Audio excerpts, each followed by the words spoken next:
வளைச்சு ஒரு நல்ல ஸ்மார்ட் போன் யூஸ் பண்றதுக்கு ஃபிளாக்ஷிப் வாங்கணும்ன்ற அவசியமே கிடையாது. நீங்க மிட் ரேஞ்ச் ஃபிளாக்ஷிப்லயும் நிறைய ஸ்மார்ட் போன்ஸ் வாங்க முடியும். ஸோ ஒரு 30,000 பட்ஜெட்ல இருக்கிறதுலே செம சூப்பர்வான ஸ்மார்ட் போன்ஸ், கேமரால, பெர்ஃபார்மன்ஸ்ல ஆல்ரவுண்டரா ஒரு செம எக்ஸ்பீரியன்ஸ் கொடுக்கக்கூடிய ஸ்மார்ட் போன் அப்படின்றது போல இருக்கக்கூடிய பெஸ்ட் ஆப்ஷன்ஸ் சொல்ல போறேன். ஸோ வாங்க வீடியோக்குள்ள போகலாம். இந்த வீடியோல சொல்லக்கூடிய ஸ்மார்ட் போன்ஸ் எல்லாமே வெறும் ஸ்பெக்கை மட்டும் வச்சு கம்பேரிசன் பண்ணவே கிடையாது. எங்களுடைய எக்ஸ்பீரியன்ஸ்ல எப்படி இருந்துச்சு, பிளஸ் மைனஸை வச்சு மட்டும் தான் நான் உங்களுக்கான சஜஷன் வந்து கொடுக்குறேன். சரி, அந்த 5 ஸ்மார்ட் போன் எதுன்றதை பார்த்தலாம். இந்த லிஸ்ட்ல இருக்கக்கூடிய கடைசி ஸ்மார்ட் போன் இதுதான். ஸோ மோஸ்ட்லி இதை நான் ரெக்கமெண்ட் பண்ண மாட்டேன், பட் லிஸ்ட்ல இருக்குன்னு மட்டும் தெரிஞ்சுக்கோங்க. Realme 13 Pro Plus இது வந்து பார்த்தீங்கன்னா 32,000 லான்ச் பண்ணாங்க. இப்போ 30,000 வந்து வருதுங்க. ஸ்பெக்கை வச்சு பார்க்கும்போது ஓரளவுக்கு ஓகேஷா இருக்கு. கம்பேரிட்டிவ்லி மற்ற 4 ஃபோன் வந்து இதோட கொஞ்சம் பெட்டராகவே இருக்குன்னு வந்து சொல்லலாம். அண்ட் நார்மலா ரியல்மில கேமரா ரீசென்ட் டைம்ஸ்ல நல்லா இருந்தது, பட் இதுல நாங்க டெஸ்ட் பண்ணும்போது ஆவரேஜா தான் இருந்தது. அதனால இது என்ன ஸ்மார்ட் போன் அப்படின்னு வந்து பாத்தீங்கன்னா எல்லா செக்மெண்ட்லயும், தட் இஸ் ஓவராலா ஆல்ரவுண்டர் ஸ்மார்ட் போன், பட் எல்லாத்துலயுமே ஆவரேஜ் பர்ஃபார்மன்ஸ். உங்களுக்கு டிஸ்பிளேல இருந்து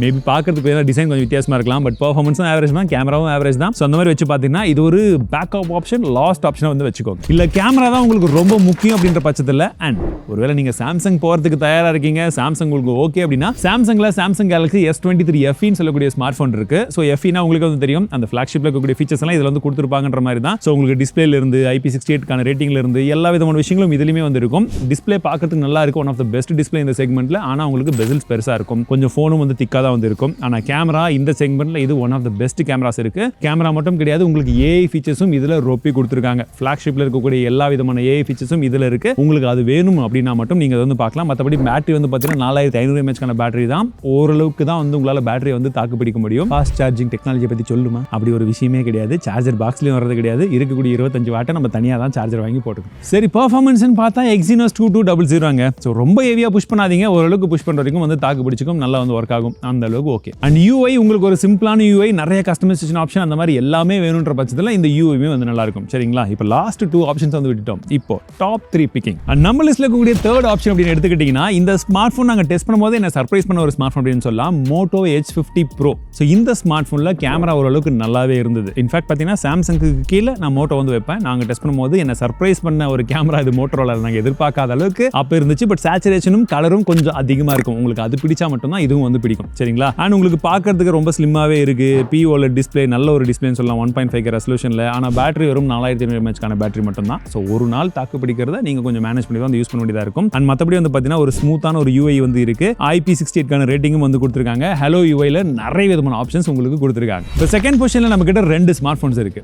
ஏன் 2 ஸ்மார்ட் போன் அப்படின்னா, ஃபர்ஸ்ட் பொசிஷனுக்கு நான் இந்த 2 ஸ்மார்ட் போனுமே வந்து வைக்கல. ரெண்டுத்துலயுமே ஒரு சில கான்ஸ் இருக்கு. ஓகேங்களா? உங்களுக்கு இது ரெண்டுத்துல எந்த பிளஸ் அண்ட் மைனஸ் பிடிச்சிருக்கோ அதை பொறுத்து நீங்க அதை நம்பர் 1 பொசிஷன்ல நீங்க அரேஞ்ச் பண்ணுங்க கமெண்ட் செக்ஷன்ல. சரியா? உங்களுடைய ஓட்டிங் கொடுங்க. சரி, இந்த 2 ஃபோன் எதுன்னு பாத்தீங்கன்னா, ஒன்னு OnePlus Nord 4, இன்னொன்னு வந்து பாத்தீங்கன்னா Realme GT60. இந்த 2 ஃபோனும் கிட்டத்தட்ட ஒரே ஸ்பெசிஃபிகேஷன் தான். சொல்லப்போனா உங்களுக்கு ப்ராசஸர் Snapdragon 7 Plus Gen 3 சொல்லக்கூடிய ஒரு சூப்பரான ஒரு ப்ராசஸர். நாங்க டெஸ்ட் பண்ணும்போது எங்களுக்கு OnePlus Nord 4ல கொஞ்சம் ஆப்டிமைசேஷன் அந்த இஷ்யூலாம் இருந்துச்சு, கொஞ்சம் அடி வாங்குச்சு CPU த்ராட்லிங் டெஸ்ட்ல எல்லாமே. அண்ட் அன்டூ ஸ்கோருமே கொஞ்சம் கம்மியாக தான் வந்துச்சு. பட் Realme GT60ல பாத்தீங்கன்னா உங்களுக்கு ஓரளவுக்கு ஸ்கோர் நல்லாவே வந்தது. பட் Realmeல என்ன ஒரு பிரச்சனை, உங்களுக்கு ப்ளோட்வேர்ஸா போட்டு தாக்கி இருப்பாங்க. ஸோ அந்த UI உங்களுக்கு பிடிச்சிச்சுன்னா பிரச்சனை இல்லை. அப்படி இல்லைன்னா OnePlusல வந்து பார்த்தீங்கன்னா ஒரு நல்ல UI இந்த வாட்டி ஓரளவுக்கு வந்து இம்ப்ரூவ் பண்ணியிருந்தாங்க அப்படின்னு வந்து சொல்லலாம். அண்ட் கேமராவும் வந்து பார்த்தீங்கன்னா 2 ஃபோன்லையுமே ஓரளவுக்கு வந்து நல்லா தான் இருந்தது. ஸோ OnePlus Nord 4ல மின் இல்லாத அளவுக்கு இப்போ கொஞ்சம் இம்ப்ரூவ்மெண்ட் வந்து பண்ணியிருக்காங்க. ஸோ அதுலையுமே கொஞ்சம் நான் சைட் பை சைடு வச்சு கம்பேர் பண்ணலாம். ரெண்டுமே தனித்தனியாக நம்ம ரிவ்யூ பண்ணியிருக்கோம். அதனால நான் சொல்கிறேன், நம்மளுடைய வீடியோ நீங்கள் அன்பாக்சிங் ரிவ்யூஸ் எல்லாம் இருந்துச்சுன்னா நீங்கள் செக் பண்ணிக்கலாம் தாராளமாக. அண்ட் மற்றபடி உங்களுக்கு ஒரு நல்ல டிஸ்பிளே ரெண்டுலையுமே வந்து கிடைக்குது.